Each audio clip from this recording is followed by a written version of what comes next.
In 6 days, God made the heavens and the earth, and in 6 days, God pulled off a crusade there. And so what we're seeing in Rwanda and I've been going there for years, several times, but they've started to arrest the prophets and put them in jail. They're saying, oh, they're all false prophets. Well, I'm sure there's one or two, but they've put most of the people who are prophesying, they'll throw them in jail. You can't have church. Or your pastor doesn't have a seminary degree, so he can't have church. So what has happened is 2/3 of the churches have closed. Well, in January, the Lord said to go to Rwanda. And I knew he said to do a crusade over by this area called Lake Kivu. Anyway, long story short, I knew that God said, go to Rwanda. But what I didn't tell you is they started making new regulations that you couldn't do this and couldn't do that. So the government was closing down every time we'd get permission of the local mayor or whatever, then they'd change their mind and pull the permissions. In 6 days, God made the heavens and the earth, and in 6 days,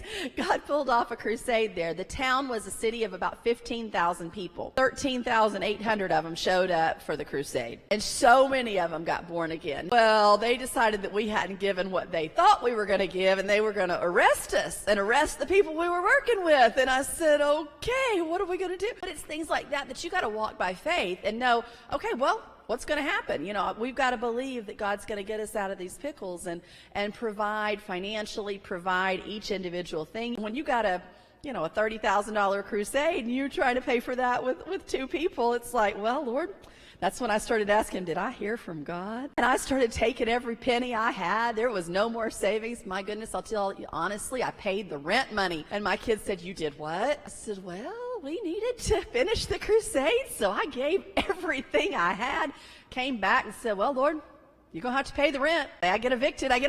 And sure enough, the Lord was faithful. The money came in to pay the rent. He's always faithful, because when you obey, you walk by faith for miracles and you see them, and God does it.